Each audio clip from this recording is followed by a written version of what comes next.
Hello, and welcome to episode 5 of Just Jenni Lee. I'm actually shocked I've recorded this 5 days in a row. I thought I would think about, a few topics here and there and then make a big list of them. But I like to do things when they're fresh in my mind. And so I've had kind of a topic come to me every day. And now I actually have a little bit of a list generated because I don't expect that will always happen. So I've got a little list going, and while I've got it in me, they're super easy videos to throw together and put up on the channel, and hopefully the YouTube algorithm will eventually say, hey, this is a cool, authentic, non-AI artist, and we want to promote her out there. So anyways, if you're with me, I really appreciate you being here. I'm actually shocked since I started recording the Scarf Saga series, which sort of off the cuff I felt led to do, and I wasn't really posting that much on YouTube at the time, but I thought, well, I'm just gonna do these vertical format series, and I'm going to put it just on all my social media, and that I would include YouTube in that. So what was really fun is that I started to grow on YouTube as a result, when it was really, really blatantly obvious that my other social media platforms were either stagnant or even getting worse. So turn off my volume here. You keep hearing all these noises. People are texting me. So anyways, I was kind of shocked, and the people really responded to the idea of the series. And so I thought, I'm going to do a little looking into YouTube, and come to find out, I was actually starting to grow in a way that metrics and analytics would show.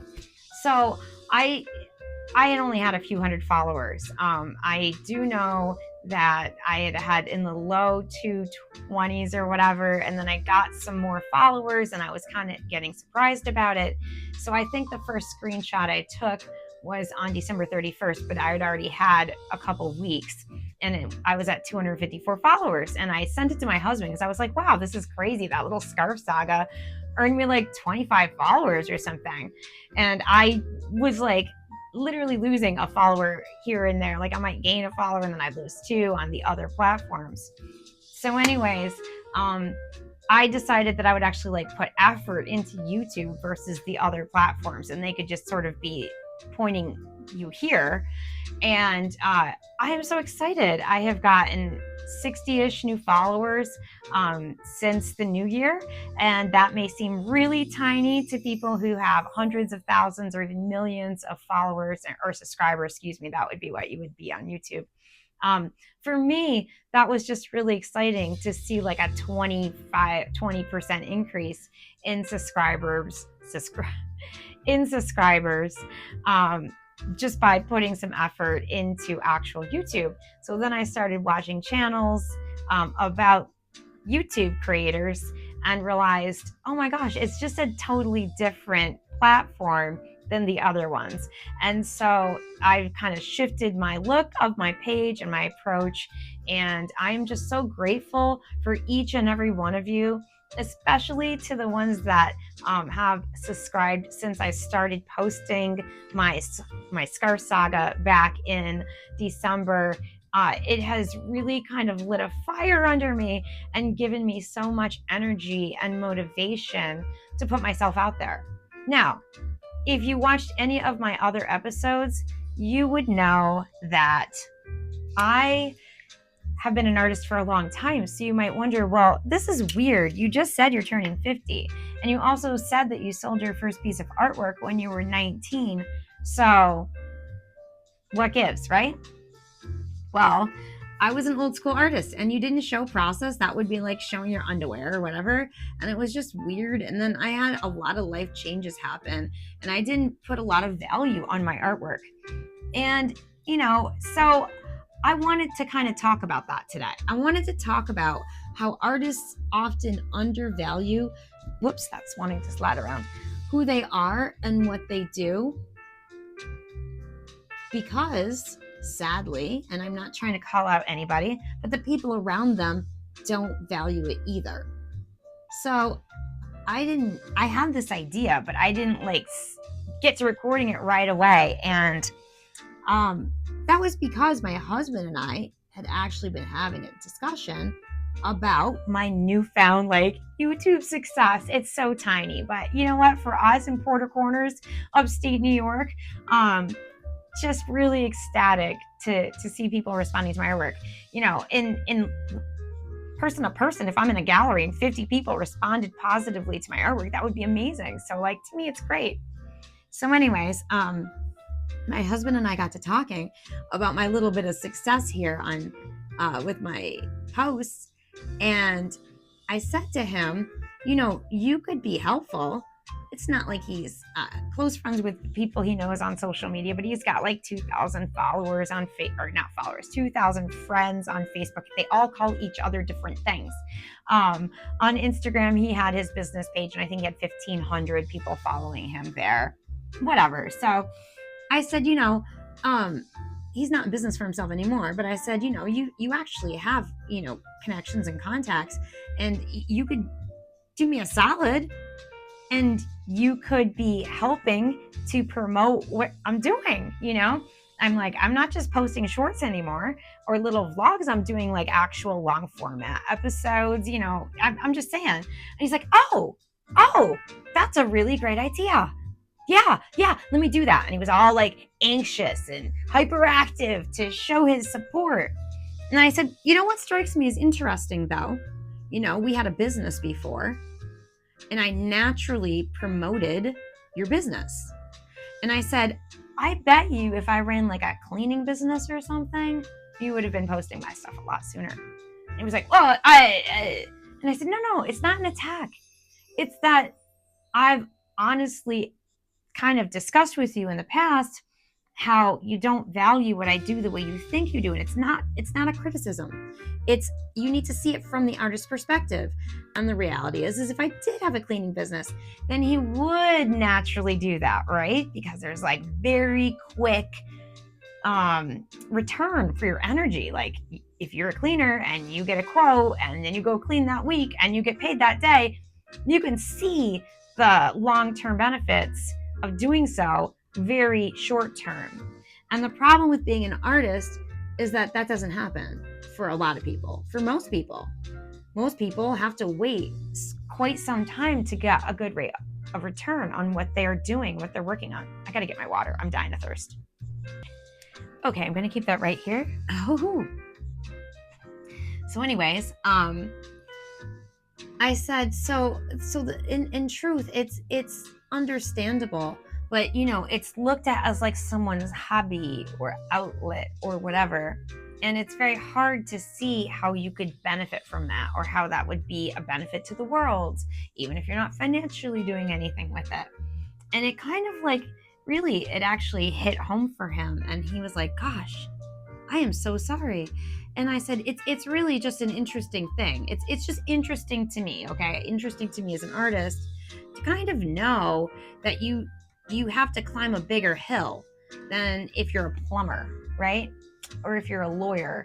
If you're a lawyer, you're automatically like seen as having a big girl job, you know? If you're a plumber, then you're seen as having a legitimate job. But if you're an artist, then it's always like people are waiting. Are you going to be successful? Are you going to make it? Is it going to work? Are you any good? You know, well, you don't actually have to be a good plumber to be a plumber. We were painters and refinishers for 4 years, and I cannot tell you how many times we would work behind other other painters and refinishers. And this is a common thing because we would get called in a lot of times to fix problems or just to redo, you know, something needed an upgrade, an update. And so we would get called in because that person was no longer in the area or they weren't available or whatever. And our biggest beef was like working behind other contractors, sometimes construction, but like a lot of times just working behind other painters was really frustrating. And that is because you don't actually have to be any good to be hired in a lot of these industries. You just have to look legitimate, right? Well, that's the problem for artists. you really are judged by what the person sees right in front of them. You can't really know if you're not a plumber, if your plumber's really a good plumber or not, until you've worked with them a while. You can't really know if your doctor's a good doctor or not until you've been with them and seen what their bedside manner is and all that sort of thing. So an artist has to wear their work in the front of who they are as opposed to behind who they are. And so I think that is what makes people feel that you can actually judge it differently than other industries. And I'm going to say, it's understandable. We have like needs as human beings that these industries legitimately meet. And artists don't seem to, upon first glance, actually meet any legitimate societal needs. And I would obviously, be the artist, I would say, but I beg you to try to, see the world without art. And there's lots of other YouTube channels out there that probably cover, what that would look like. And that's not what I'm interested in doing. But I would say that it is kind of an uphill battle to prove yourself worthy of the time and space to create. So that's a really long intro into saying I didn't feel confident for years and years and years. I didn't feel my art was legitimate. That was a big reason why I left the art world for a while, even though I would keep a studio and make art and even take classes. But I didn't go out, show my work, push my work as like for sale or available to people. And I had delegitimized myself as an actual creator. Social media and all of this was new in my world, okay? So I didn't even really get on social media and things like Instagram and YouTube. Well, YouTube only very recently, and Instagram I'd been on for like 10 years, and it made me think of like the family photo album. I would say initially Facebook was more like you typed in what you were doing, and Instagram was like you showed it, and then eventually it all got kind of blended in. But, I didn't see it as like a space to connect with a community of artists or even promote myself as an artist. It was my daughter, Naomi, who is 25, born in the year 2000, is sitting in front of a computer from the day she was born practically, who only mentioned to me like 4 years ago, Mom, you should, use social media.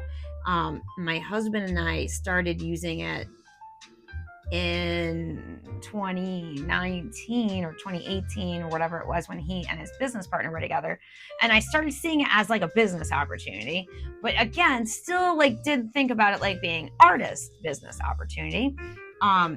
So I spent years designing all kinds of social media content for first the specialists and then Lock 5 Fine Finishes when they split off. And it was really only a couple years ago that I started realizing artists are putting themselves out there like plumbers are, and lawyers and painters are using the internet. Artists are, and come to find out there were artists doing it for a long time. I remember back in 2020 or 2021 maybe, we were a part of a business networking organization called Business Networking International, or BNI as people call it. And I had a friend in our group that was like some kind of, internet guy. And he would constantly try to say, oh, you should be on YouTube, you should be on TikTok, whatever. And I was just like, yeah, I don't know, I really, really saw Facebook and Instagram as almost like, personal, local, family-esque type interactions. It never occurred to me. So even though I was actually probably on the internet before most of the people were even born who are watching this, I really didn't understand that artists were using it as a medium of expression. So even when I started to realize it, I really doubted myself. That's why I only very recently started making videos and documenting my process in a way that wasn't like, oh, this is the final product. I would sometimes do time lapses, but I was like, I never, ever, ever talked about my work. I might take pictures of it, stills, put it up on Instagram, write like a caption. Yeah, it wasn't, it didn't occur to me to talk to people while I was making my work if they weren't like standing inside my studio. That just, I don't know, it didn't occur to me. I had to get on YouTube because those things aren't even happening really anywhere but YouTube. You can't say that that's really happening on Facebook or Instagram, maybe on TikTok a little, but like that's my least favorite platform. Sorry, TikTok. I liked you for a while and then I found YouTube and it's better. Yeah, so that's why it's taken me so long. It's funny because when I started teaching, if you watch the previous episode of this, or maybe that, I don't remember, where I talk about how I go and start teaching at the Arts Center, those people were like, wow, where did you come from? And I was like, oh, I've lived in Saratoga my whole life pretty much. And they're like, what? And you're not like a part of the art community? I was like, yeah, I don't know. I'm not that very good. And they're like, yeah, you are. Yeah, you are. So, yeah, I felt pretty confident with my floral watercolors that I did way back in the day when I was involved in the art co-op, and I was involved in that for many years. But when I went through the divorce, I didn't know how to have an outlet for my art. And remember that actually cost me. I had to pay $75 a month for the rent. I had to pay, eventually I think they upped the commission to the artists that were paying 75 to 10%. And then I had to man the shop, one shift a week, which it started off as a lot, but the more members we got, I think we got up to 20. It became 4 hours, and then I was teaching. So it was tough because I was out of the house constantly, and I had a young daughter, and my husband would get frustrated and jealous because I'm just supposed to be a stay-at-home mom. I'm not supposed to So anyways, and so I didn't know how to make my art be available, honestly. Back in the day, you tried to enter in competitions with slides. Oh, let me show you what those look like. I found some. I'll be right back. Let me get my glasses on. So back in the day, you would actually have to get professional photographs of your work, and then they would make slides out of them. Let's see if I can get a piece of white paper here. And then, if I pull it far away, you can see there's a tiny little image of a flower there. And that painting is actually a decent sized painting. I want to say that's a 22 inch by 22 inch painting.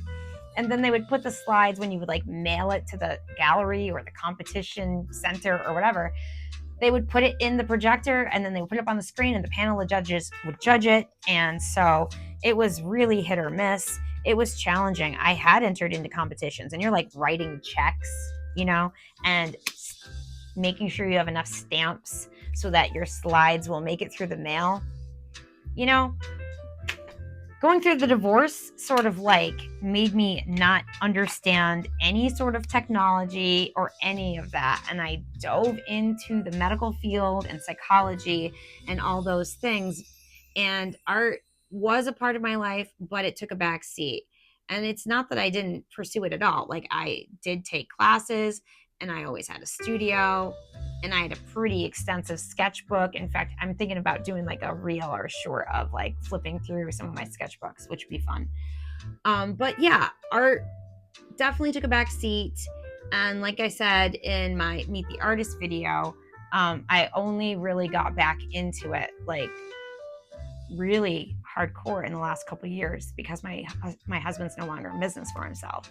But with all the anxiety and the panic attacks, I would keep gravitating towards yarn. And I actually am not giving up on my yarn. I'm in the middle of writing a pattern right now, and I do plan to take some time to work on that a little bit today and start including that back into my world. I got a little bit crocheted out after the mad dash for the 3 scarves that I just finished.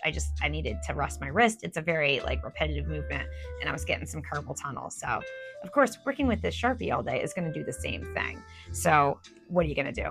But, I think that really the whole point of all this was for me to unpack the idea that it's not just that everybody else really doesn't take artists seriously. It's that for me, as a result, I haven't taken myself seriously.